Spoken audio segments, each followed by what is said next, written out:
Hello, hello, hello. It is me, your true heel phenom, SP3. Yes, we are live on YouTube, Facebook, and Twitter for True Heel Heat's A&E Biography, Rowdy Roddy Piper Review. We are back. We did the full review of last week's episode covering the career of Stone Cold Steve Austin, and we are back at it again talking about the one, the only Hot Rod, Rowdy Piper. We're even matching this week. I am back once again with my co-host for these biography reviews. He is the connoisseur of reporting, the co-host of NX3, and the pilot of the DeLorean on True Rewind. He is the one, the only, Romeo Anthony Cologne. What's going on, good brother? What is up, brother? Look at us. Look at us. Now this is a Ronda Rousey shirt, but it still counts. It's still family, as we will talk about in this review. Absolutely. Please, everyone watching, drop us a like if you are watching on YouTube right now. Smash that like button. Make this more like than our Stone Cold review since you are watching it live on our YouTube channel. If you are new to the True Heel Heat YouTube channel, smash that subscribe button. Almost over 30% of you watching these live streams don't subscribe to the True Heel Heat YouTube channel. So come aboard, come a part of the party, because we're going to have a whole lot of reviews of the A&E biographies next week with Macho Man Randy Savage, this week with Rowdy Roddy Piper. So come a part of the party, the bell to stay notified for all the great content right here on True Heel Heat. If you're watching on Facebook, drop us a like, a heart emoji, an angry emoji, a laughing emoji. Tell us your thoughts on everything that happened during the A&E biography for Roddy Piper in the live chat if you're watching us on Facebook and Twitter, as well as on YouTube. And of course, tag a friend if you're watching on Facebook or Twitter. This type of engagement helps us out very much. We need your help to spread the word of everything going on the True Heel Heat YouTube channel and beyond. So help us out, tag a friend, and leave your thoughts in the live chat. Romeo, you are the pilot of the DeLorean on True Rewind. You manned the ship last week with the A&E biography on Stone Cold Steve Austin. Let's get into the Roddy Piper edition here. Now, the way they started this, I'll give A&E credit. They know how to start a biography. Jeez, like they did last week with Stone Cold one, where they had that promo explaining. Stone Cold was explaining, what's the difference between Austin the character and Austin the man. This week, what an intro! Vince McMahon whips out his cell phone. He's having a conversation with Roddy Piper, who, according to him, is in hell. Roddy said he's holding a place for Vince, and Vince, eventually says Roddy's in heaven. Relax. This was a chance to see Vince McMahon, the entertainer, once again. Vince McMahon has some weird humor. That's about this. That's all I felt about this. I was like, this is some weird old Caucasian man humor. This is the type of humor that you have when you're 70 years old. Death could be right around the corner for you. So you have this weird type of warped, dark humor. But I did laugh, so maybe I'm a part of it too.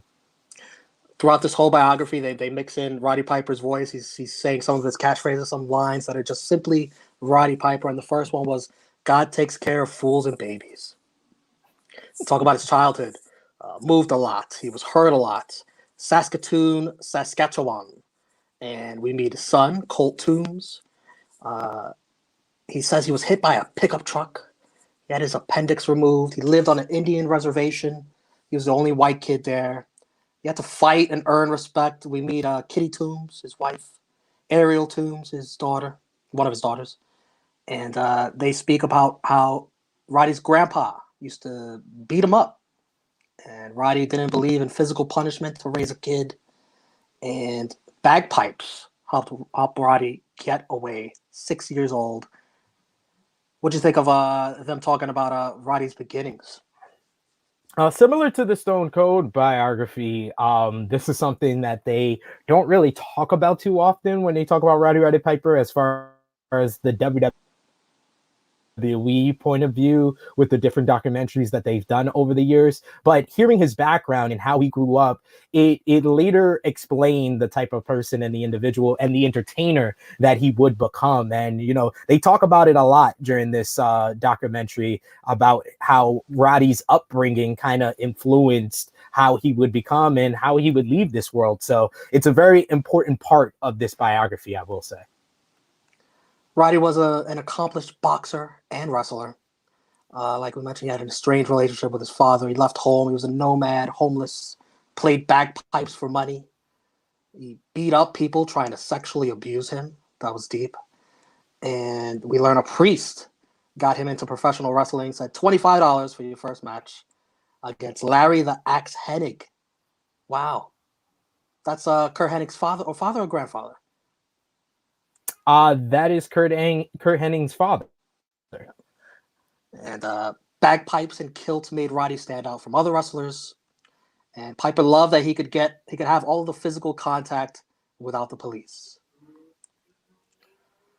Then we go to Los Angeles, where we meet Gene LeBell. And Gene LeBell's quite the character. Wrestling coach. Tells Roddy he looks like he got polio. And he tells Roddy he's got to learn how to wrestle so he can be a sadistic bastard. And Roddy calls him the toughest man in the world. He trained Bruce Lee, Chuck Norris, and our very own Ronda Rousey. Oh, you should say that part. Rowdy Ronda Rousey. Absolutely. Gene LeBell. And you forgot one of the other things. Gene LeBell, the creator of the LeBell Lock, which would later become the Yes Lock. Yeah, this guy's a big deal. He teaches Piper all the heel tactics. Shocking. Yeah. And one of my favorite parts of this biography was when they showed him taunting the Guerrero family on the mic. He had the Conqueror of the Guerrero shirts. And in front of a crowd, he said he was going to play the Mexican anthem with his bagpipes. He thought he was going to die because he ends up playing La Cucaracha, La Cucaracha. What a heel. Oh, my goodness. LeBell said he was going to piss his pants. Vintage.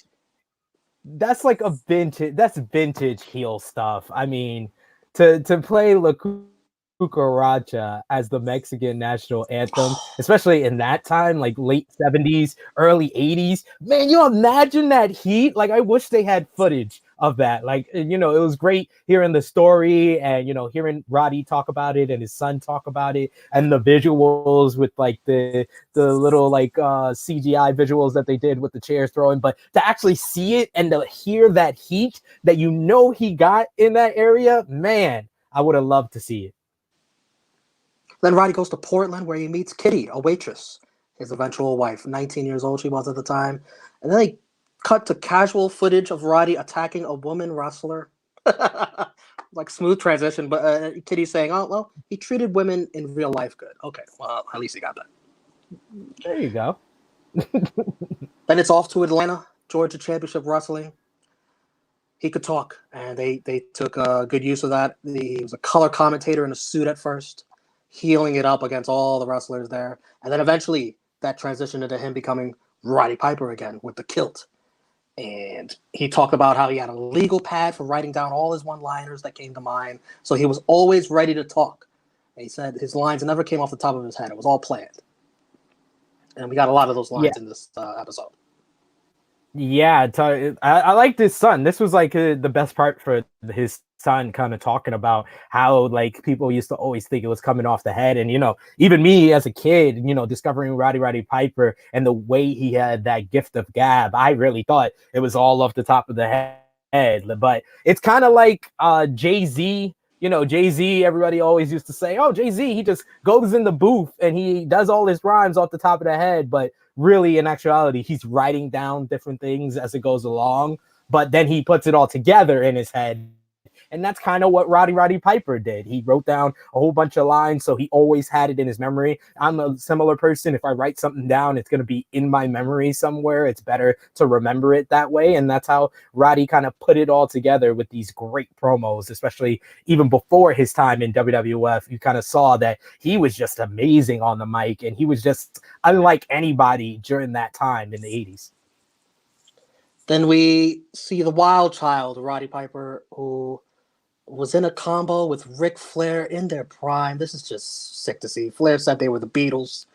Whoever put them together was suicidal.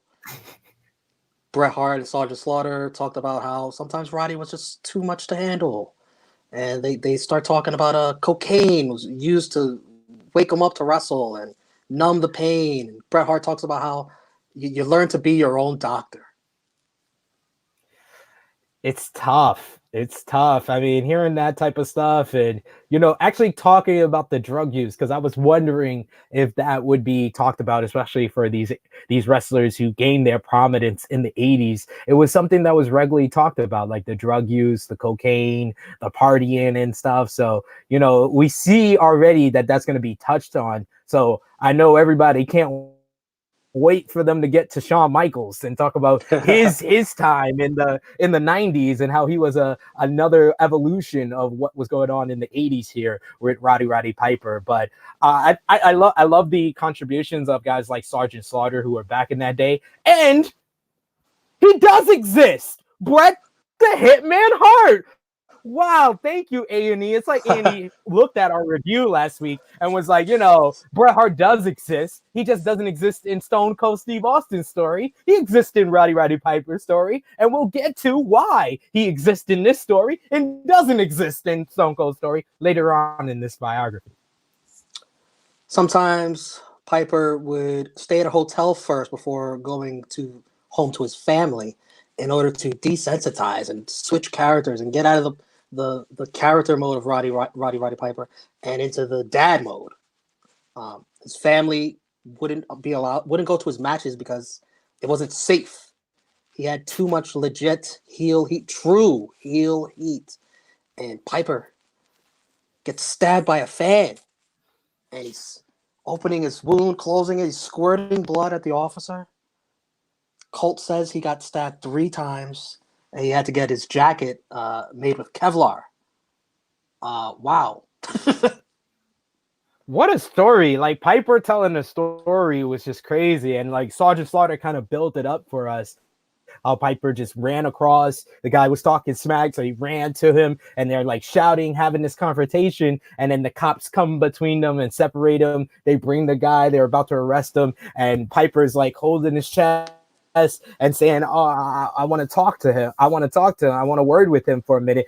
And the officer asks why, and he says, well, he stabbed me, and he takes his thumb off the hole, and the blood squirts at the police officer. Sergeant Slaughter has to come over and hold the spot where Piper was stabbed and take him to the hospital so he doesn't die. And like they talked about how if it was like 1 or 2 inches deeper, he would have died there and then. Like Roddy Piper, overall, watching this biography, this man has probably had the craziest life of any professional wrestler I've ever heard about their entire life, from before wrestling to in wrestling. Because there's people that have crazy professional wrestling careers. There's people that have a crazy downfall after their professional wrestling career, but I don't think there's anyone that had such a crazy upbringing, such a crazy time getting into wrestling, and a unique way of getting into wrestling. And then his entire career, after his career, like Piper has probably the craziest life of any professional wrestler ever. They get into the dog collar match. Piper, Greg the Hammer Valentine, Greensboro, November 93. So unique for its time. 83. A lot of blood. 83, excuse me. So unique for its time. A lot of blood and guts. Piper says it's the toughest match he's ever been in. It was cool to see Valentine watching along. He said, it was giving you, the fans, love in a strange way. This match was. Valentine calls Piper the GOAT. I mean, I've watched this match recently when the pandemic first happened.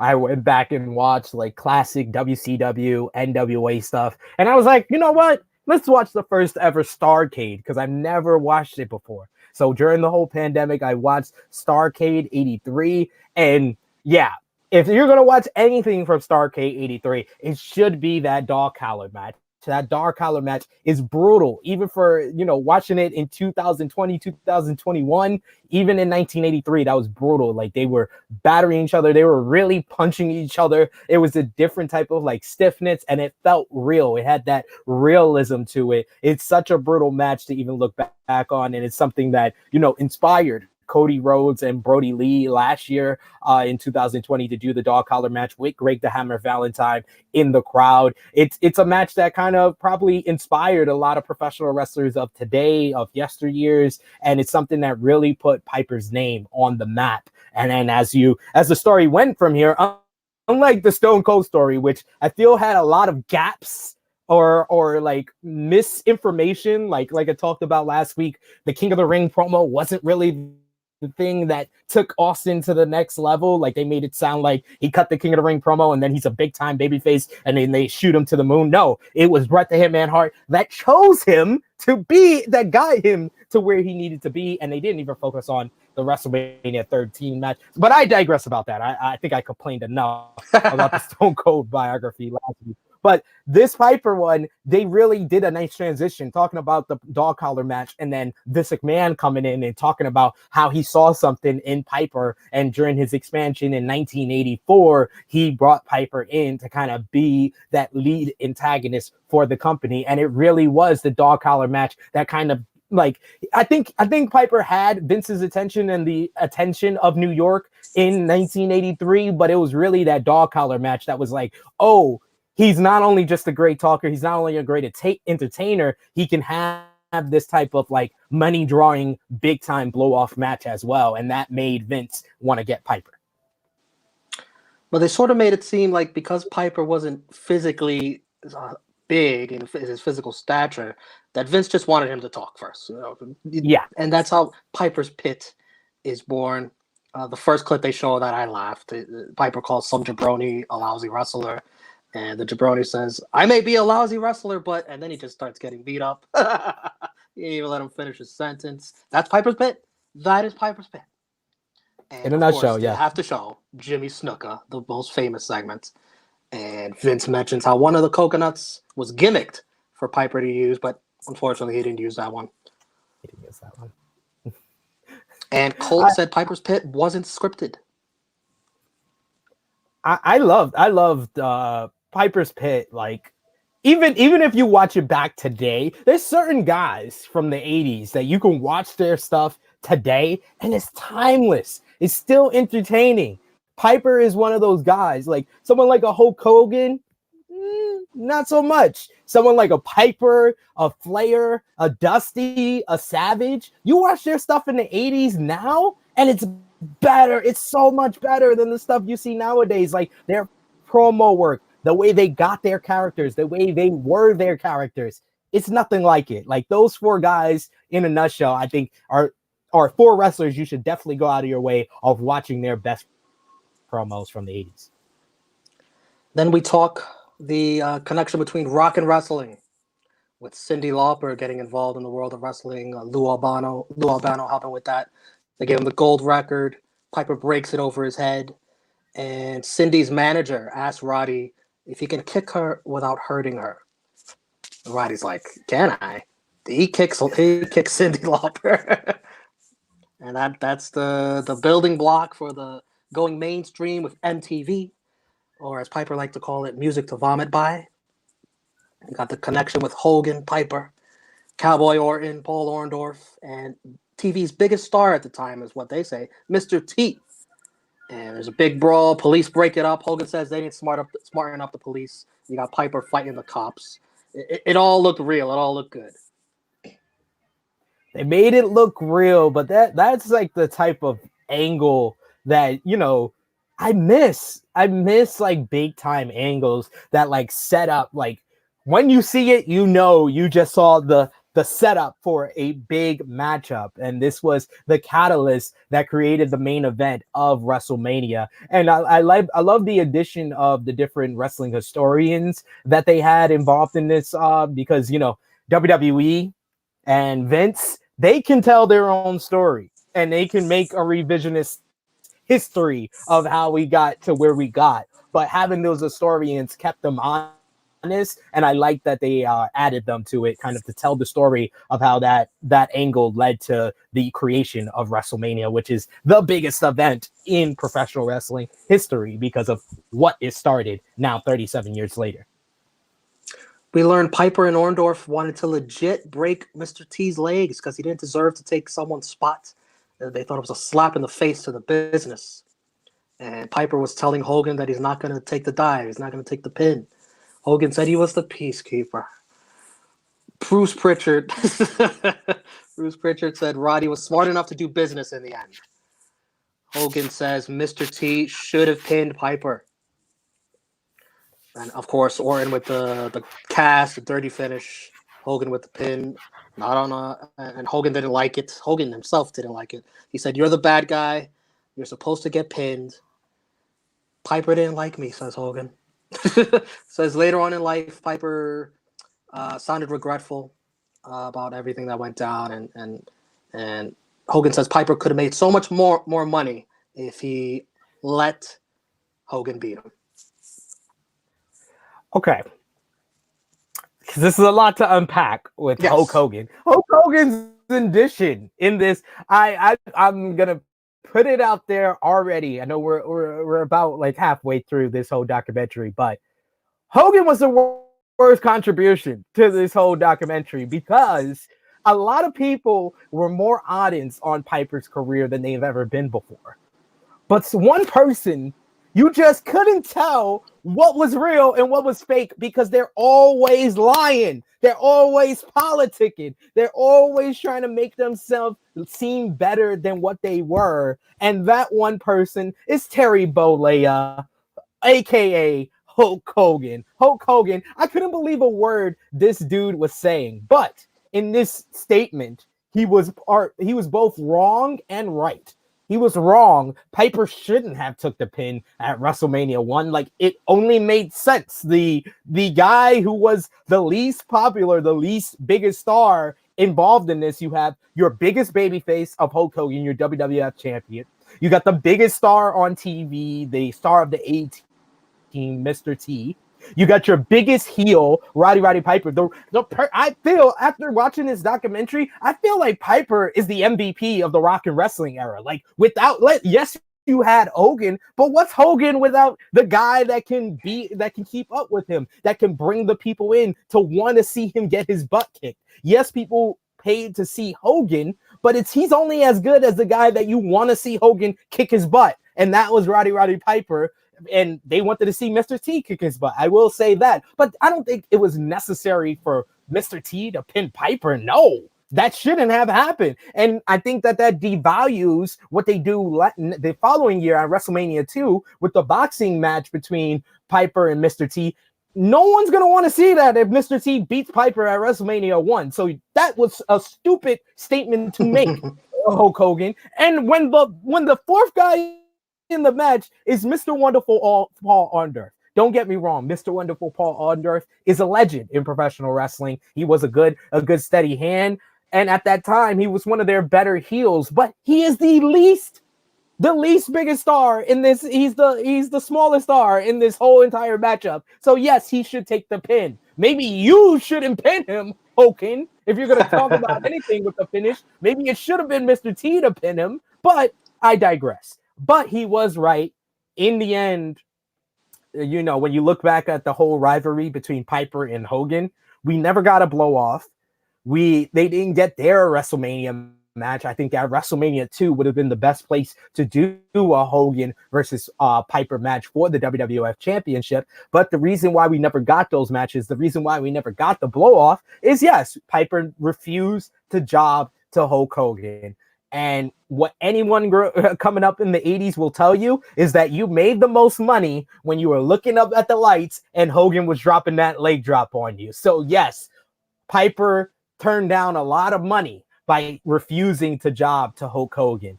But at the end of the day, I don't think that we would view him in a lot of the role that we view him in today if he had done that. I think that he is probably one of the most protected heels of all time because he was so protective of his character and taking losses at that time. And later on in his career, he would help people because of that fact of what he did during this time.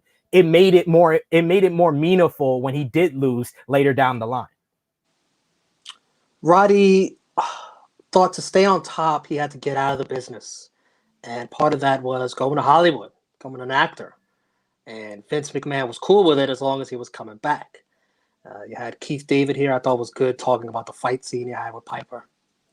And of course, we get the legendary line, "I've come here to chew bubblegum and kick ass, and I'm all out of bubblegum." Now, that line, you got that line? What other line you had? You had, "Just when they think they've got the answers, I change the questions." Yes. And you got, "You do not throw rocks at a man who's got a machine gun." Which one of those lines is your favorite? A lot of good ones. Yeah, a lot of good ones. I think the one that gets repeated the most is, just when you think you got the answers, I change the questions. But I just love I came here to chew bubblegum and kick ass, and I'm all out of bubblegum because, it's just that scene. That scene is like one of the earliest memories that I had of Roddy Piper. Like, I seen him in a wrestling ring, and then immediately, like, I think one of the first movies I ever saw was They Live, and I was like so into it because I was like, yeah, that's the guy I know from wrestling, Roddy Piper. So to see him in that, and then him have that such an iconic line, I think that was his line that he exactly wrote, that was in his notepad that he gave to the director. It's like, here, look at all these lines. What do you like? Awesome. Exactly. Like, this is improv. It's one of the best improv lines in movie history. So, his legacy in professional wrestling was probably set in stone even by that time. But to come into Hollywood and to have such an iconic line in movie history, I think that's the one that I would say stands out the most to me. Roddy returns to WWE, the confrontation with Robert Downey Jr. at Mania 4, with the fire extinguisher, another classic Roddy moment. And we hear some talk about him and Vince's relationship. And you even have Roddy saying, "I love the asshole." I forgot who it was. I don't know if it was Vince or Bret, but one of them said Roddy was maturing. It wasn't about him anymore. He wanted to make somebody now. And then we go to WrestleMania 8 for the Intercontinental Championship, him versus Bret Hart. Bret watching along, that was nice. Bret mentioning how his dad grew up also in Saskatoon and joked with Piper that they could be cousins. And Bret thinks Piper was sending a message to other superstars in the locker room on how to pass it down and make someone. And, of course, the finish of this match, which I loved. And Piper said it was his most favorite match. He told that to Bret Hart. I'm not surprised at all. And I waited till you got to this part to address our good brother, one of the best of the true heel community, Jason Michael Campbell. Always got an opinion. He doesn't care what you think about it. He stands by his opinion. But he definitely got this one wrong.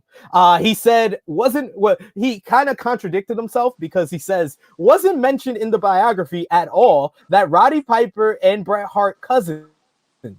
I haven't got a chance to watch it yet. So how do you know that they did mention it in the biography at all? Which they did, actually. And they did mention it. They're not real cousins. Piper and Bret kind of joked about it. Like, they were Piper was from the same area as his father, so that's the reason why they joked they were cousins. But watch it first before you call them out for something that they did in fact mention. Jason Michael Campbell, come on. You're better than that. Any additional thoughts on that Mania 8 match?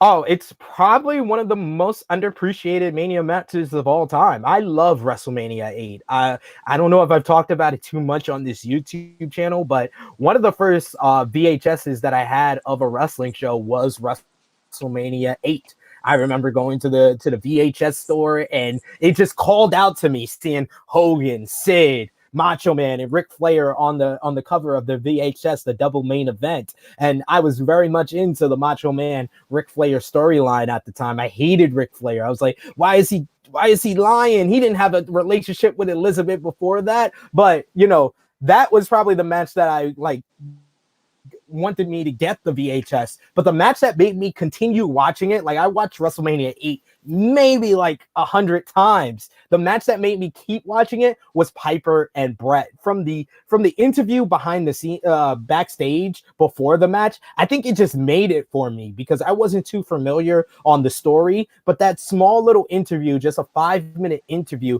just built up the tension. They were both top baby faces, but Piper talking about, I knew just since you were a little boy, they were petting your pants, they were dreading blood. Like Piper was just so condescending to Bret, kind of like talking to him in a way of what, you know, Sasha Banks probably was trying to accomplish ahead of WrestleMania this year with Bianca Belair calling him like a calling her a rookie. But you know, that's to hit you over the head with it. Just, oh, you're a rookie. Boom, boom, boom. Piper did it in a way that was just smooth, and it not only made you know that Piper had more experience than Bret, but it talked about their connection as family. So I love that promo. That promo got you immediately into the match, and the match is just so physical. I think that this is the earliest, probably the most physical match of the early part of Bret Hart's career. I mean, he went on to have other physical matches with the likes of like British Bulldog, their bloody war at In Your House, Seasons Beatings is the one that comes to mind. But this was the first time I saw Bret bleed, and he bled ridiculously, and it was a real fight. And just that finish, like you said, you know, Piper kind of going through this internal struggle of he wants to win, he wants to get back, he wants to beat Bret here to retain the Intercontinental Championship. So he has the ring bell, and then the crowd boos, and then just the facial expression told the whole story of Piper, like, oh man, like, yeah, he's a part of my family. Yeah, I'm a good guy now. All right, I'm gonna do it the right way. I'm gonna put him in the sleeper. And then Bret is just a better wrestler. The thing that made Piper better than Bret at that time was his experience and being a bad guy and doing whatever it takes necessary. But the fact that he didn't do whatever it took necessary, Bret Hart was the better wrestler. So he reversed the sleeper, got the pinfall. It's something that Bret has called back to in a bunch of different matches. Him and Austin at Survivor Series 1996, him and Owen during their feud in 94. But this right here, you know, Bret kind of put his name on a certain level as an upper card guy at SummerSlam 91, beating Mr. Perfect for the Intercontinental Championship. But then he lost the title. Mountie won. Mountie lost to Roddy Piper. This is the real match, in my opinion, that showed that Bret Hart could get up to that level. And I think without this match, I don't think Bret gets the opportunity to go and face British Bulldog in the main event of SummerSlam. It's like, though it's the Bret Hart matchup with Roddy Piper at WrestleMania 8 and SummerSlam 92 that leads to Vince making the decision to put the title later on in the year on Bret the Hitman Hart, the WWF Championship. So this matchup with Roddy Piper, you can kind of call it the catalyst for the entire rise of Bret the Hitman Hart as a main eventer in WWF. I was just thinking the way you're describing that, I could sort of see, maybe you could see it too, a little bit of parallels between this match and the Mania 13 match with Bret and Austin. You know, Piper's helping make Bret's helping make Austin, the blood, different result, but and how it would elevate Austin into the main event scene on his own. Yeah. Another one of Piper's lines in this, it takes a man to be a dad. And his daughters talk about how long he would be gone, close to a year at one time. Bret and Piper would commiserate together, missing their families. They had great home video of him playing with his children. You had his wife saying that he tried so hard to create a family that he didn't have growing up. And Ariel said you could see him getting antsy about returning to work when his time with his family was ending. And Colt, one of the saddest lines, saying, I'm going to get 30 minutes with my dad this month. I just want to hug him. And then the sad home video of his wife wishing that he could be with his family and never leave. This was, you know, kind of heartbreaking stuff. Yeah, that was like tough to watch. I would say the last 15-20 minutes of this documentary was really tough to watch because you could tell that his family still gets emotional about, you know, losing him, and not only just losing him, but the time that was lost during his entire career. And, you know, just seeing the home video of his wife kind of say, I wish my family was here together, but daddy's got to go work. So it is what it is. It's like she was heartbroken in that video, and then she was heartbroken retelling the story in this documentary. We talk about his injuries. Colt said he was injured 90% of the time. He would lace his dad's boots. And the daughter, Fallon, cried watching Hulk Hogan attack his hip replacement, a scar to his hip replacement. And that was the last time the kids watched dad on TV. Ariel mentioned how he had 5 or 6 shattered bones floating around in his shoulder. Piper was hurt a lot. Yeah, I mean, I remember that whole scene, and the NWO, the scar on his hip. I mean, we're gonna revisit that on True Rewind and relive it. But man, it's tough. I will say this was my Bret Hart moment. Bret Hart in the Stone Cold biography moment. They kind of just gave us the cliff notes of his WCW run. If you could even call it the cliff notes, I feel like we just got the back of a long 1,000-page novel. We got the back summary of his WCW run, or maybe the sentence, the headline. We didn't get how it was for him to go over to WCW in 1996, just 6 months after he was with the WWF, and the reason why he went to WCW to make big money with Hulk Hogan and actually lose to Hulk Hogan, so Hogan can, finally get his win over Piper in his career. There was a lot they could have touched on in the WCW portion that I really didn't feel like they did. I respect them for, going more and prodding more, deep diving into his family life, but it kind of was like too long on the family life. Like, it was a little too long and too depressing, that I wish that they would have focused a little bit on his time in WCW, because I feel like that's a often overlooked time of his career. Then they go into the Real Sports interview with Brian Gumbel in 2003, where Piper mentions everyone's dead. They're all dying early and nobody cares about it. And Vince McMahon in present time is like, what the hell is he doing? What is he saying? And Piper blames promoters for ruining wrestlers' health. Colt says Roddy was just hurt emotionally, standing up for his friends. You hear Piper talking about a pension that he's not going to deal with because he's not going to make 65 years old. And Vince said he wasn't really welcome back. Anybody's not really welcome back when you talk trash about the company. But Hogan, of course, mentions, Vince can be very forgiving, and that leads into the footage of Piper being inducted into the Hall of Fame. What do you think about this Piper being very outspoken about the business in 2003? Oh, I loved it.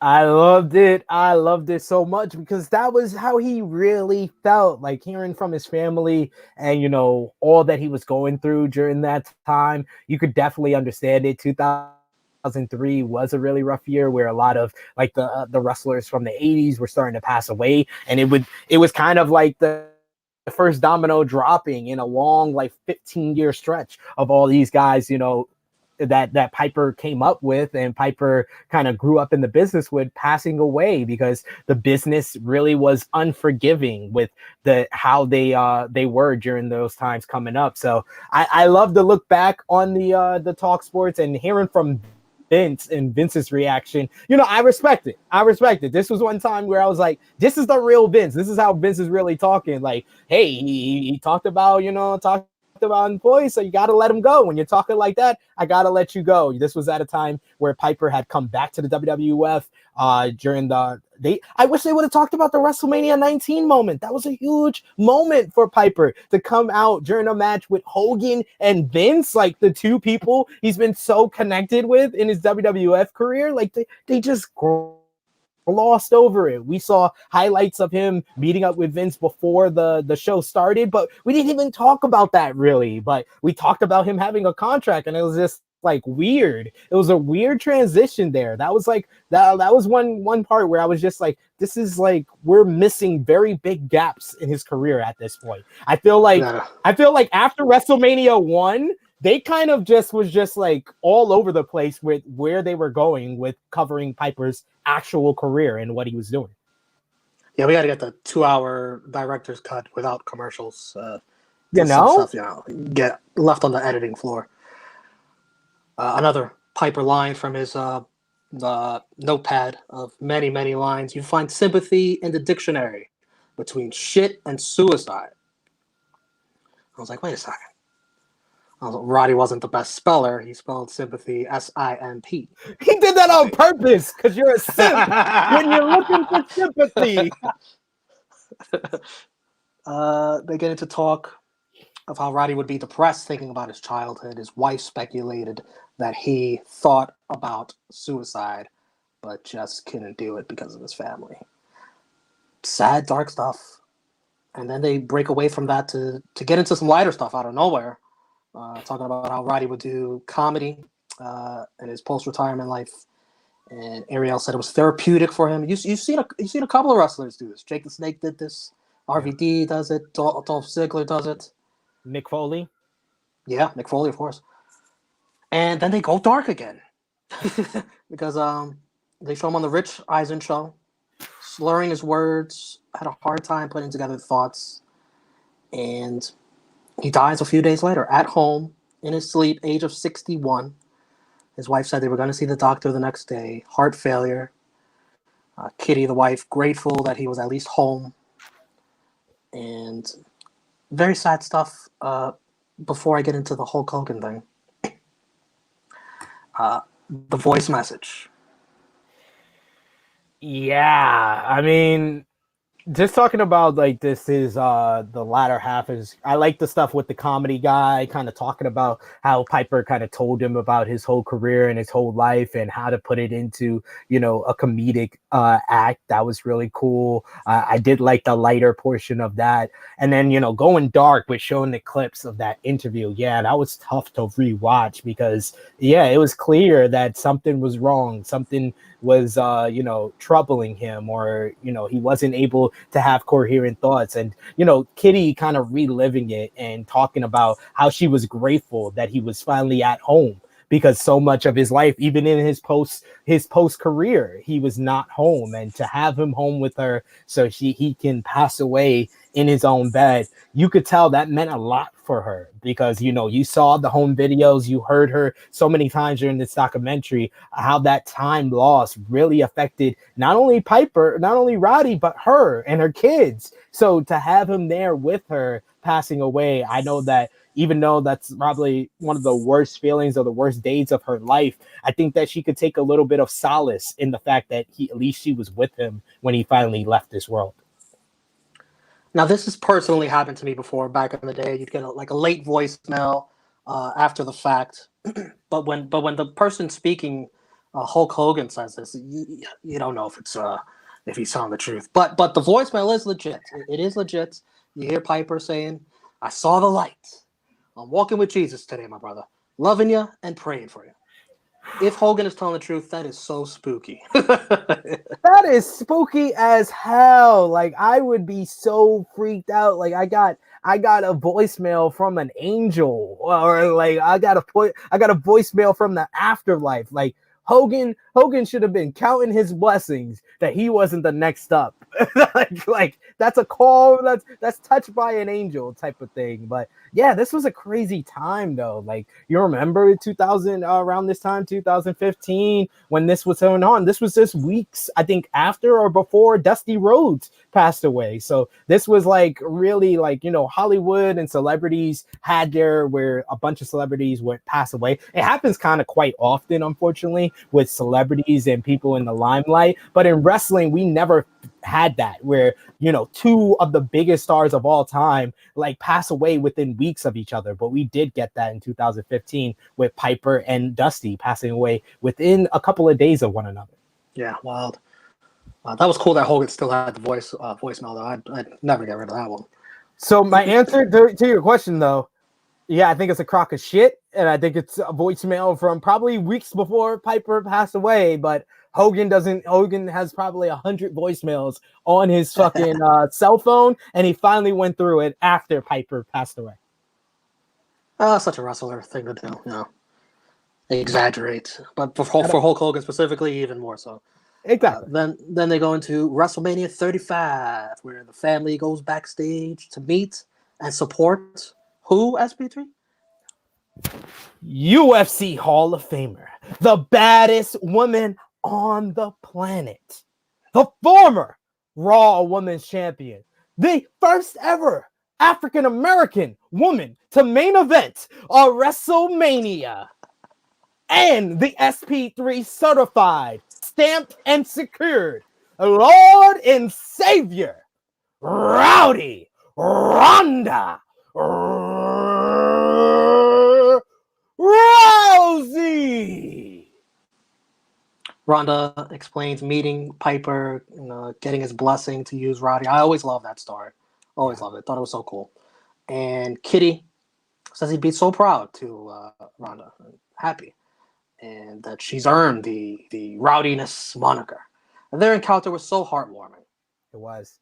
It really almost made me tear up because you could tell like they really appreciated Ronda for keeping his name alive, keeping it going. Like, although she's not like a daughter or a part of their family, her taking that moniker and wanting to big up and praise the legacy as well as continue the legacy of Rowdy Roddy Piper, it meant so much to them, and them being there at her biggest moment in professional wrestling, being in the main event of WrestleMania, and what she did for women's wrestling in the WWE. Rowdy Roddy Piper is a part of that. He's a part of that legacy, and I think that little moment behind the scenes. She wears the jacket. Yeah, before the moment, the actual jacket from Piper, like she is an honorary member of that family, and I think that you could tell how much the family really loves her and appreciates what she's done for his legacy. Yeah, she's an honorary Piper family member. And then they go into the end. They talk about his legacy of Roddy Piper. Vince says, haven't found anyone who had what Roddy had. Hogan says he came in spitting fire and crapping thunder.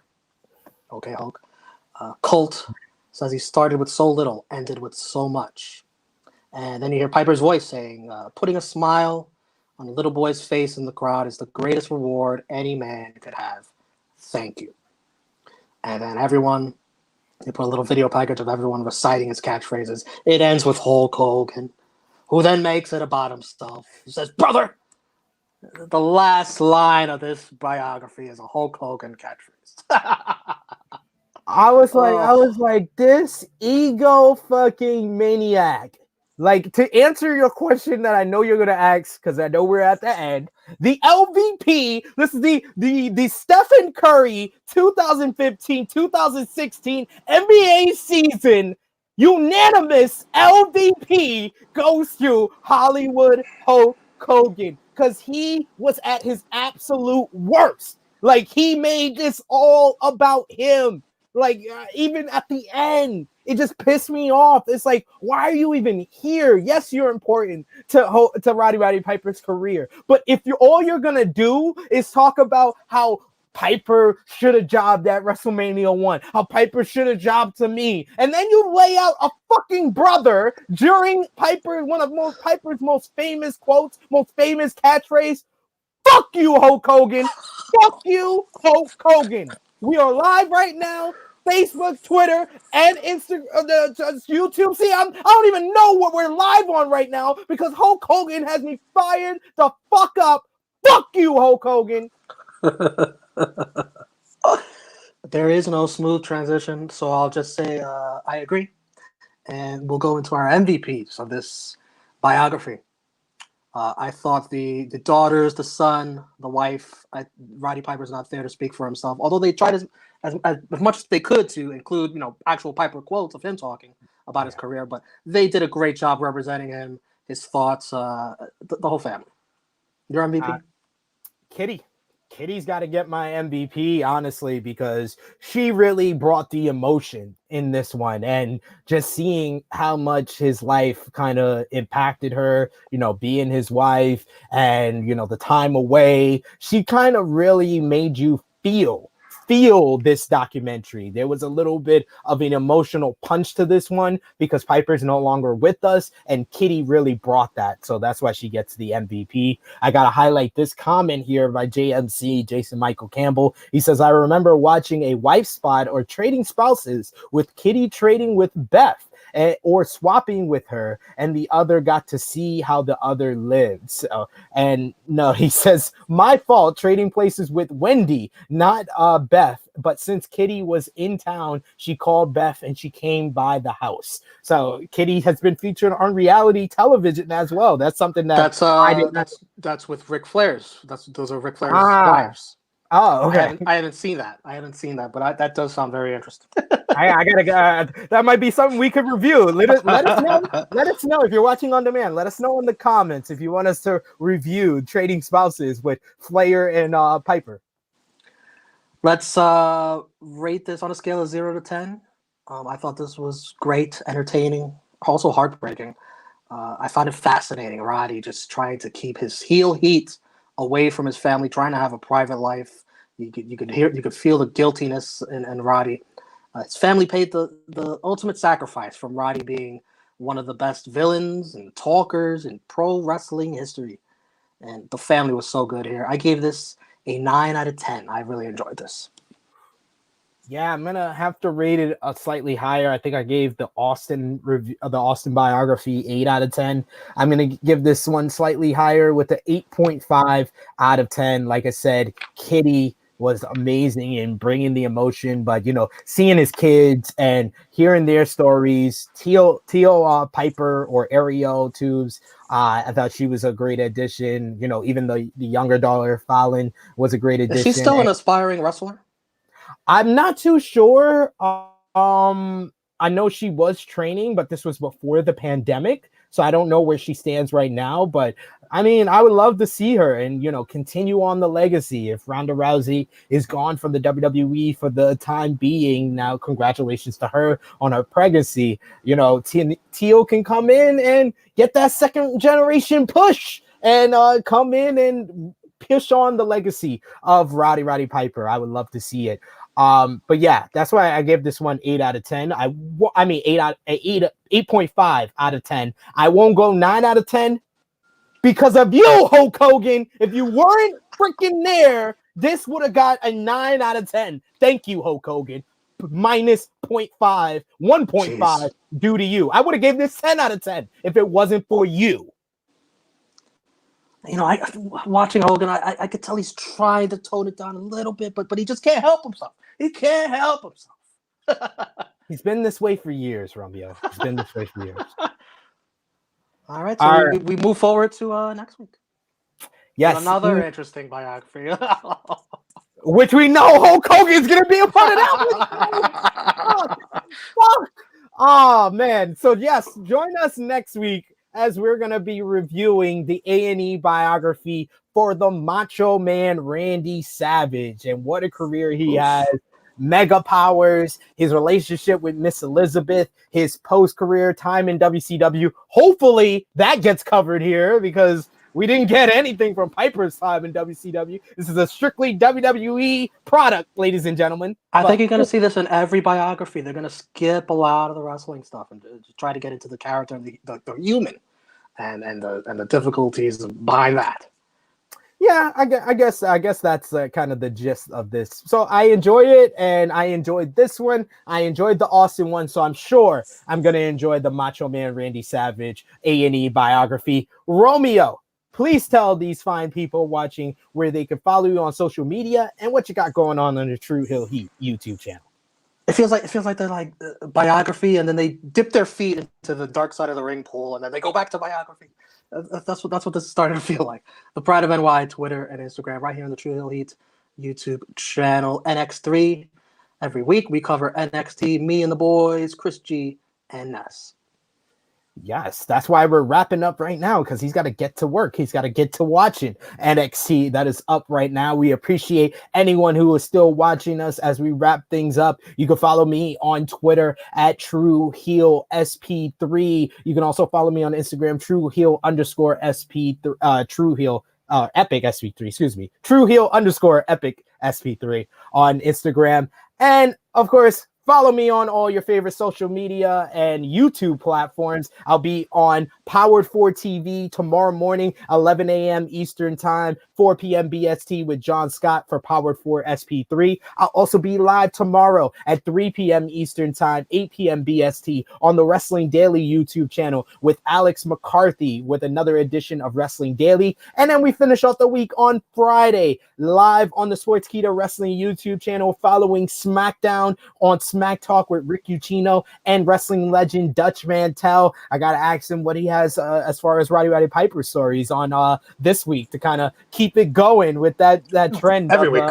Yes, every week I'm going to be asking him about these. And then finally, you can find us on Saturday with True Hill Heat 123 with Miss Chrissy Love, Top Guy JJ, talking about all the latest wrestling news. And of course, follow us on Facebook, Twitter, and Instagram at True Hill Heat. If you're watching us on YouTube right now, smash that subscribe button. If you're new to the True Hill Heat YouTube channel, hit the bell to stay notified so you always get the great content right here on True Hill Heat. Shout out to my man Frisk Focus watching us live. Get to work. Yes, we are at work right now talking about the A&E biography for Roddy Piper. Like this video, share it on all your favorite social media platforms. Of course, tag a friend if you're watching us on Facebook or Twitter. Hit us with a heart emoji, a like emoji, a laugh emoji, an angry emoji. However, the A&E biography for Roddy Piper made you feel, let us know in the expressions, and tag a friend, share it with a friend, because all this engagement helps us out very much. So we appreciate all of you for watching and sharing along the way. So for the connoisseur of reporting, Mr. Romeo Anthony Colon, it is me, your True Hill Phenom SP3. This has been our A&E biography, Roddy Piper review. Until next week, when we talk about the Macho Man Randy Savage, we are signing off until next time. Peace, y'all.